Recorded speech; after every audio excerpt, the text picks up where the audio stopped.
Canvas and Upholstery. We build the best and fix the rest.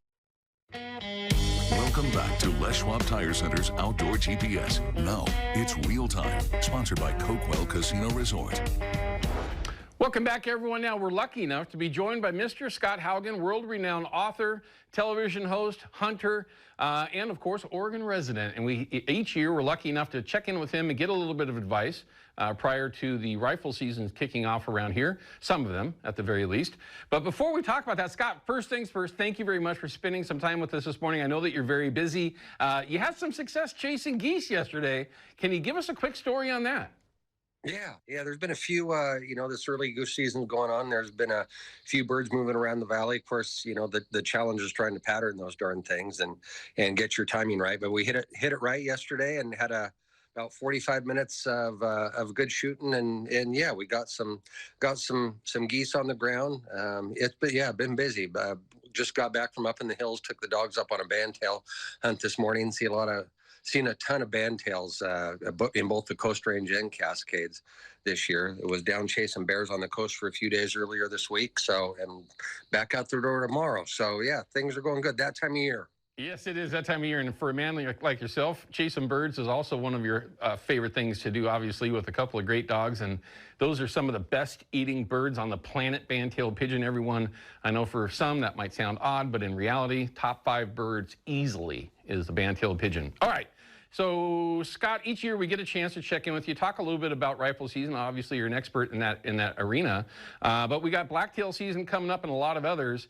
What's the first thing someone needs to be paying attention to? Now that it's the 20th of September, lots of people got jobs. It's hard to get out there and do a lot of scouting. It's right around the corner. If somebody hasn't been out doing what they should be doing, scouting, what would be something that you might say would be a good idea to do before this season kicks off?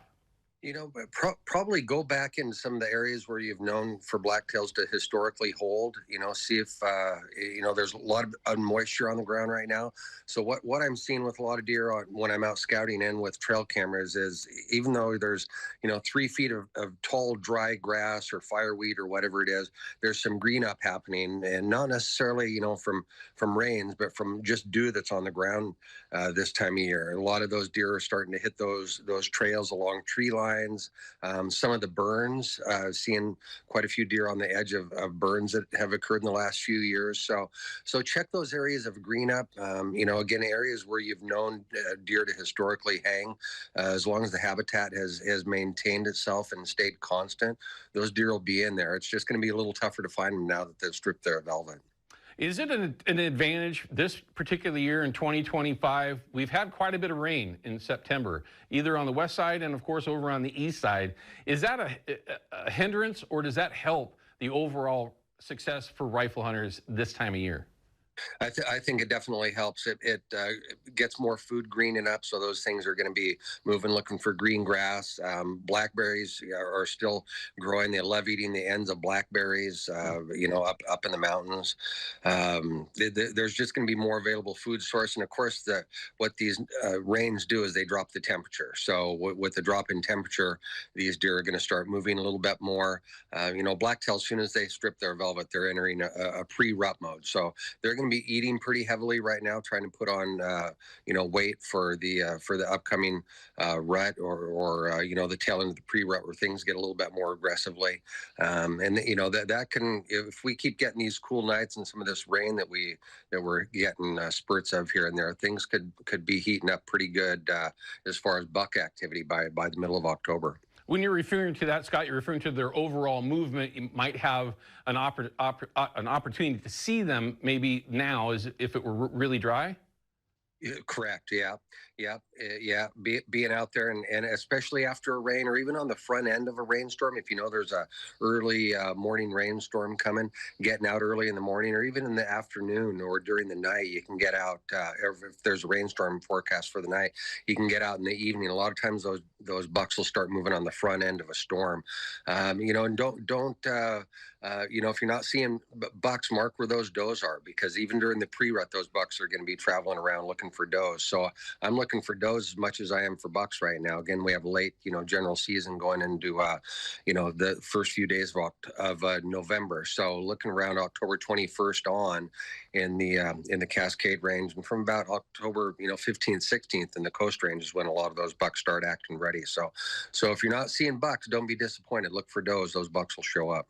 Are you going to be hitting it first thing when the season opens up, Scott? What's your plan as it goes forward? I chased a big buck for 2 years. I passed up over 20 bucks last year, passed up 3 over 140. Saw the buck that I was after during the season, first time in 3 years that I'd actually seen him. And I drew a Columbia whitetail tag this year. So as much as it pains me, I'm going to be down there for the opener. But we'll try to get my dad on that big buck I was after.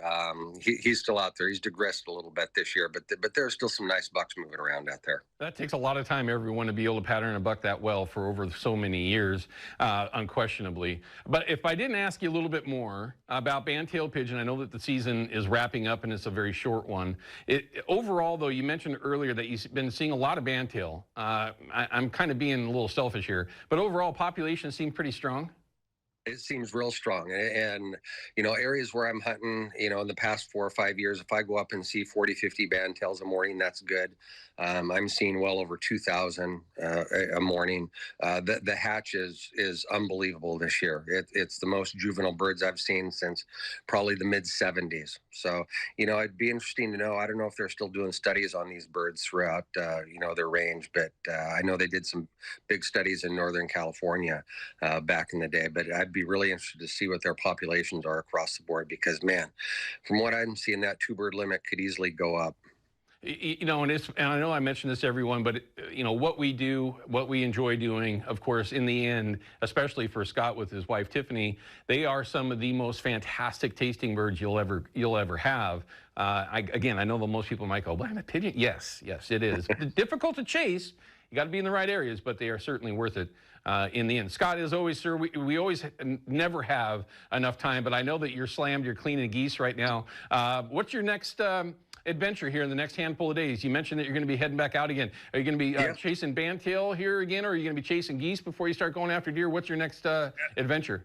Well, I'll be out for bandtails again the next few mornings, taking the dogs out there. They enjoy that. Nice. They head back down on the coast early next week for bears, and be hunting pigeons down there as well. And then, started deer season. We're going after whitetail, and sliding into elk season. Then, of course, excited for the duck season to get here, see how that goes. I was up in Alaska for a few weeks earlier this month and in August. So trying to catch our breath, keep up with the writing, and everything's good. It's a fun time of year. Yes, it is, and I'm looking extremely forward to the duck hunting.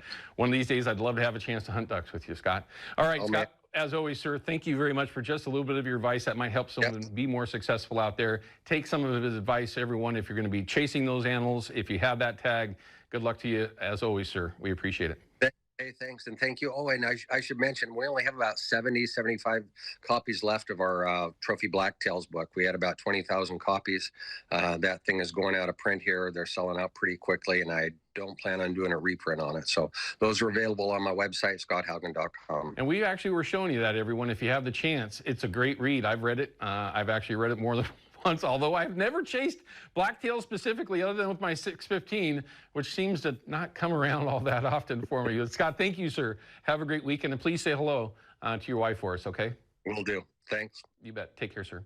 All right, we're going to cut to a quick break. When we come back, we've got a couple of Facebook questions. I just want to have a little bit of time between our upcoming interview with Cameron Black, who's actually out on the water this morning. He's the owner of Gone Catching Guide Service. He's chasing some false Chinook out on the Columbia as we speak. We'll see how it's going for him real time in just a little bit, but we'll be right back. Outdoor GPS is brought to you by Chevy Silverado and the impressive Turbo Max engine. Flex your muscle with the strongest, most advanced Silverado ever. Official truck of Outdoor GPS. Less swab, change the tire.